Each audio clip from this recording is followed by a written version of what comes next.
Good day, I am Micah Andrea Reyes from Bravo 3, and now we are going to discuss the police ethics. First is what is ethics. In our previous lesson, ethics defined as, in general speaking, it is all about the matters such as the good things that we should pursue and the bad things that we should avoid. And guys, it is also says that it is talked about the right ways in which we should act and the wrong ways of acting that is acceptable and unacceptable in human behavior. So, dito sa ethics in law enforcement, meron silang pagkakaiba. When we say ethics in law enforcement, this context means that honest and honorable service to the community rather than working for professional gain or individual profit. So, sinasabi rito sa law enforcement of ethics, ito'y tumutukoy sa pagiging tapat ng isang law enforcer at pagkakaroon ng isang marangal na serbisyo sa kanyang community kaysa sa pagkakaroon ng pagkatrabaho para sa kanyang sarili or para mag-benefit ang kanyang sarili. Now, let's proceed to the group and organizational values. The PNP will be an effective organization only if it is develop good values. A good value system for a police agency includes: first is the honesty and integrity. So it says that it set and defines the exemplary standard of behavior for everyone who works in policing. So mahalaga ang honesty and integrity bilang isang law enforcer to empower everyone in policing to ensure that they are always do the right thing. And police officer should act and be honest with integrity and do not compromise or abuse their position. And always remember guys that the PNP members shall not allow themselves to be the victims of corruption and dishonest practices in accordance with the provisions of the RA 6713 and other applicable laws. Or sa previous lesson natin, ang RA 6713, kung natatandaan nyo, ay ang the Code of Conduct and Ethical Standards for Public Officials and Employee. The next one is to respect for human rights. We all know guys that the police are mandated to protect and serve, and they are the defenders of the law, the legality, the liberty, and human rights. Ang mga police officer ang nakatoka dyan. So, as a police officer, we also have to respect and protect the rights, especially the victims and vulnerable groups in the society. And lagi niyong tatandaan na ang law enforcement should be the first protectorate of all human rights. Next is the professionalism. Ito naman yun sa work environment mo. So, once na lumabas ka sa work environment mo, kailangan mo pa rin kumilos base o naaayon sa ina-expect sa'yo ng mga tao. Kasi, guys, lagi nyo tatandaan na malaki ang power na ibinigay sa atin. So, malaki rin ang demand na ina-expect ng mga tao sa paligid natin to act a certain ways na katanggap-tanggap or ethically or morally upright sa ating community. Next is the strong sense of justice. Sinasabi na all are equal before the law. We are entitled without any discrimination to equal protections of the law. So bilang isang police officer, nararapat na maging equal tayo sa lahat ng tao. Kahit saan man siya nanggaling, siya man ay mahirap o mayaman, dapat lahat ng tao ay makakaroon ng hustisya. Nararapat na bigyan ng hustisya. Kung ano yung service na ginagawa mo sa mga mayayaman, ganun din dapat ang matanggap ng mga mahihirap. So, lagi nyo lang tatandaan pagdating sa strong sense of justice. It is all about how we treat the people equally. Then next is desire to help and serve others. So dito malinaw na sinasabi na dapat meron tayong mabuting hangarin na makatulong at makapagbigay ng serbisyo sa ibang tao. Kasi alam naman natin na ang police officers, we are responsible for the protections of the citizens, and we are also responsible for maintaining the peace and order sa ating community. Next is the patriotism. Dito naman guys, papasok bilang isang police officer, we must prioritize our country. O dito papasok yung tinatawag nating pagmamahal sa bayan at devotion sa ating beloved country. And last one is the selflessness. So dito, tulad nga nung sinabi ko kanina kung dun sa ethics in law enforcement, dapat ang iyong pagsaserbisyo ay hindi para sa iyong sarili. Selfless. Dapat ikaw ay maging selfless leader. And the PNP should not do so in order to gain financial or other benefits for themselves. Now, let's proceed to the challenges to police ethical behavior. Individual character challenges. These difficulties arise from personal flaws or defects where police personnel engage in acts of dishonesty, greed, brutality, individual acts of corruptions.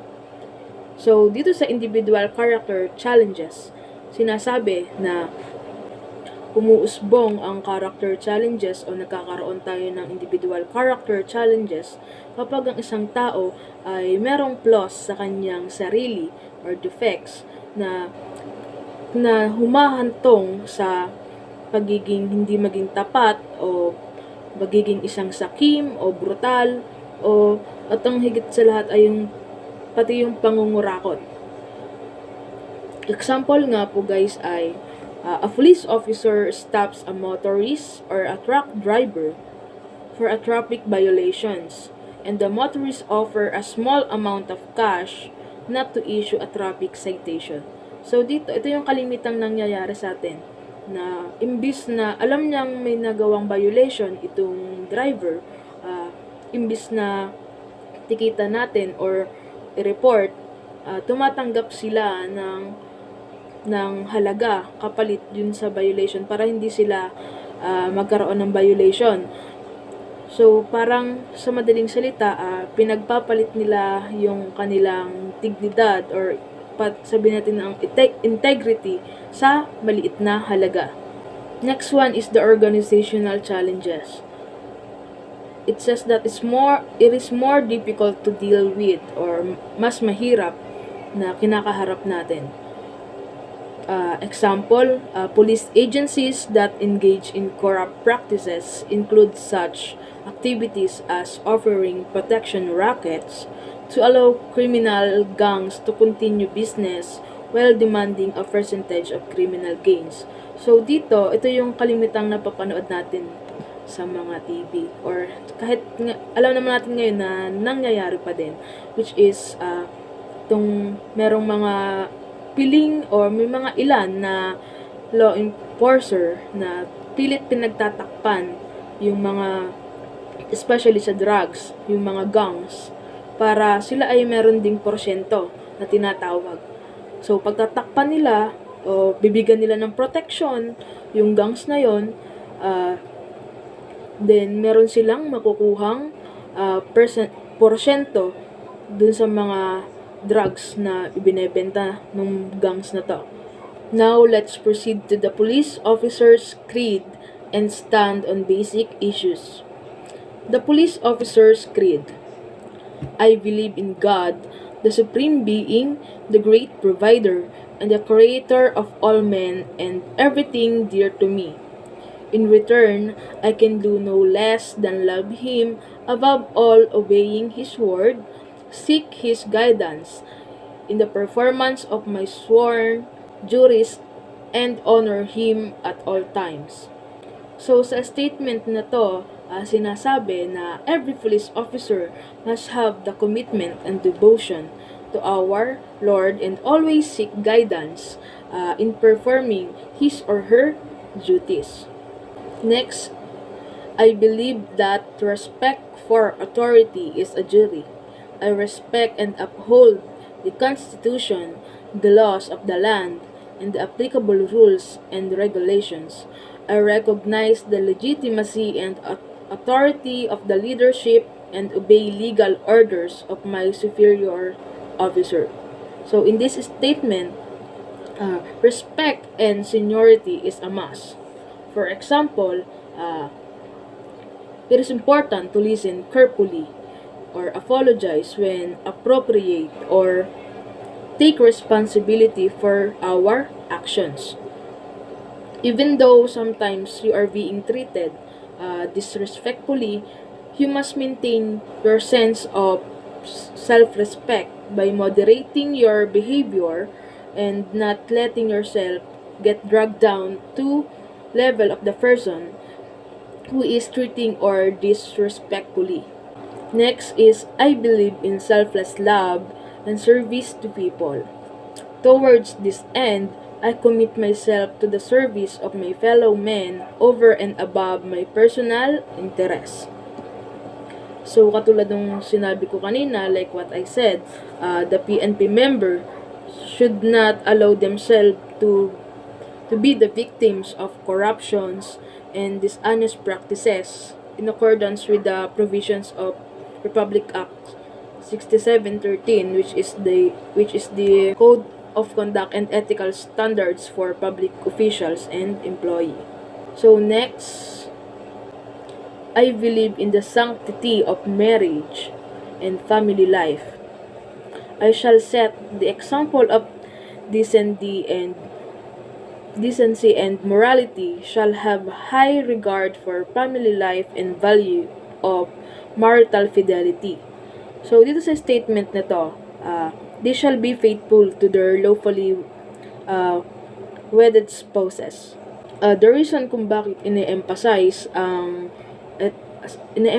ng Ethical Doctrine Manual ng PNP na maging faithful ang isang police officer sa kanyang asawa is to remind that na ang police uniform ay merong mataas na value o merong mataas na value ang ating uniforme. So hindi siya ginagamit para lamang magpa-pogi points kundi gawin ng ating mga duties and responsibility as a police officer. Next, I believe in the responsible domination and stewardship over material things. I shall inhibit myself from extravagance and ostentatious display of material things. I shall help protect the environment and conserve nature to maintain ecological balance.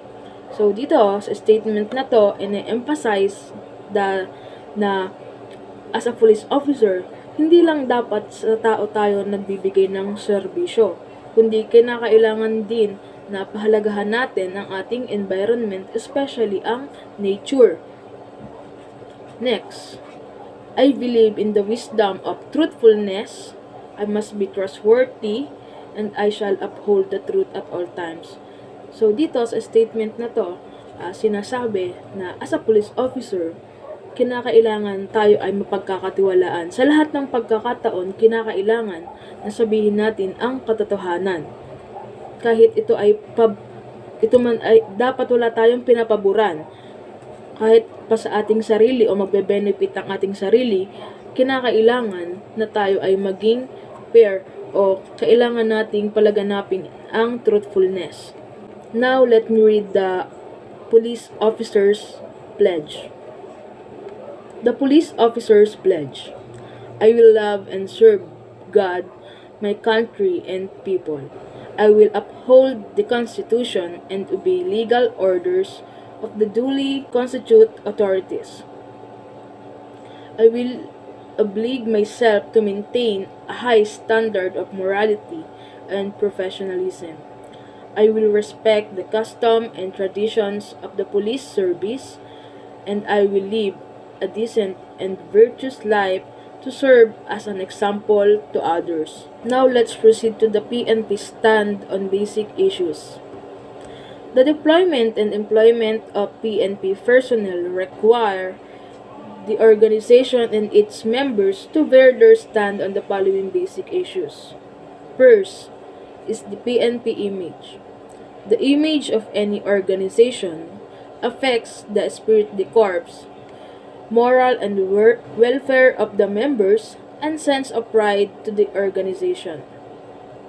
So it says that thus all member of the PNP should act in manner that would reflect best on the PNP and live by the PNP's core values. So dito sa statement na to, malinaw, it is clearly stated that kinakailangan bilang isang police officer na gumawa ka ng mabuti. Kasi lahat ng gagawin mo ay magre-reflect sa buong kapulisan. Once na ikaw ay isang member ng PNP, daladala mo na ang iyong uniforme o daladala mo sa lahat ng actions mo ang pangalan ng Philippine National Police. Next is the career management, the key to professionalism. The proper implementation of the PNP's career management will greatly enhance the personnel professionalization process with regards to procurement, training, promotion, assignment, placement, awards, and retirement. The PNP shall formulate a strength policy and strictly implement the human resources development system compatible to the equitable distribution of procurement, fair promotion, rationalized approach in assignment skills, develop immediate grant of reward and award and decent living upon retirement. So, sinasabi rito na sa pamamagitan ng career management, matutulungan nito ang isang police officer na ma-enhance ang kanyang personal professionalism. Kasi dito papasok ang mga promotions, awards and retirement, training na magagamit niya para maging well-mannered and para makapagbigay siya ng mag-ayos na serbisyo. At binanggit rin dito na kahit sa retirement, pagdating ng retirement, a police officer ay kinakailangan na magkaroon ng disenteng pamumuhay. So, makakatulong ito, career management, sa kanilang professionalism para ma-improve ang kanilang leadership skills and kasama na rin ang business performance. Next is the police management leadership. The effectiveness of law enforcement is reflective of the managerial capabilities and competent leadership of the men and women who run the PNP organization.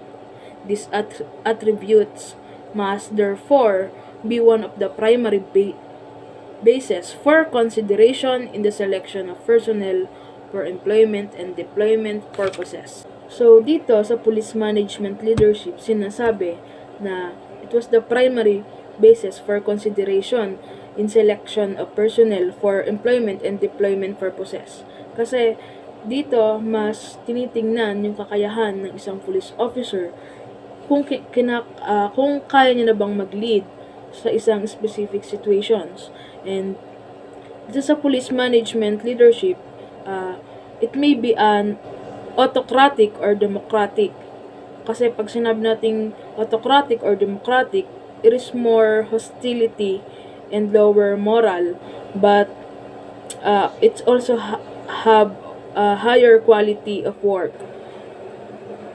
Next is the quality in the service. There shall be judicious and equitable distribution of opportunity to prove one's worth in the police service.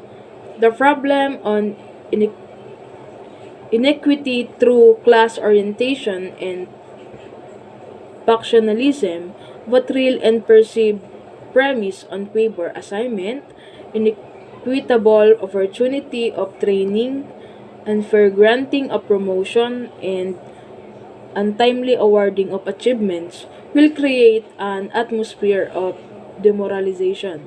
The result is inefficiency and lack of teamwork to the detriment of the organization. It behooves, therefore, on the PNP leadership address this situation. The civilian character of the organization requires adherence to the rule on merit and fitness system, and to dissociate the above process from class orientations and factionalism. So, dito sa equality in the service, ini-emphasize na that the PNP members shall exercise proper and legitimate use of authority in the performance of their duty. Malinaw na sinasabi na dapat tama ang paggamit nila sa power na ibinibigay sa kanila para maiwasan yung mga nabanggit kanina tulad nung unfair granting of promotions. Next is the delicadeza. In consonance with the requirements of honor and integrity in the PNP, all members must have the moral courage to sacrifice self-interest in keeping with the time-honored principle of delicadeza. So, according to the PNP Ethical Manual, para maprotektahan ng principle of delicadeza, a police officer must have the honesty and integrity. Tulad ng paulit-ulit kong sinasabi kanina, the PNP members shall not allow themselves to be the victims of corruption and dishonest practices. Next is the police lifestyle. The PNP shall promote and maintain a lifestyle for its members which the public will find credible and respectable. The public expect a police officer to live a simple and dignified life. They must be free from greed, corruption, and exploitation. So dito, malinaw na sinasabi na as a police officer, you must be a respectable person. And katulad nga ng sinabi ko kanina, kailangan iwasan yung mga tukso o temptations na nasa paligid mo, especially the corruptions. Kasi nga, paulit-ulit kong sinasabi na kung gaano kalaki ang ibinigay na authority at kapangyarihan sa atin bilang isang police officers, ganun din kalaki yung demand na ine-expect sa atin ng society at ng mga tao. Next is the political patronage. The PNP members shall inhibit themselves from soliciting political patronage on matters pertaining to assignment, award, training, and promotion. So, dito, lagi nyo lang tatandaan na the PNP members shall seek self-improvement through career development and shall not directly or indirectly solicit influence or recommendations from politicians and other higher-ranking government officials. So, the last one is setting example. All PNP members shall set good example to their subordinates and follow good example from their superiors. So, malinaw na kinakailangan ang isang police officer ay maging isang mabuting ehemplo sa lahat, lalong-lalo na sa kanyang mga subordinates o sinasakupan at sumunod sa kanyang mga superiors. So, that's all. Thank you for listening.